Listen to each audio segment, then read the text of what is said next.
দুটি মনৰ জোনাক দুটি মনৰ জোনাক দুটি মনৰ জোনাকৰ পোহৰ চৌপাশে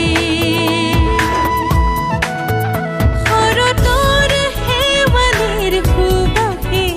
আঘোণৰ সোণোৱালী পথাৰে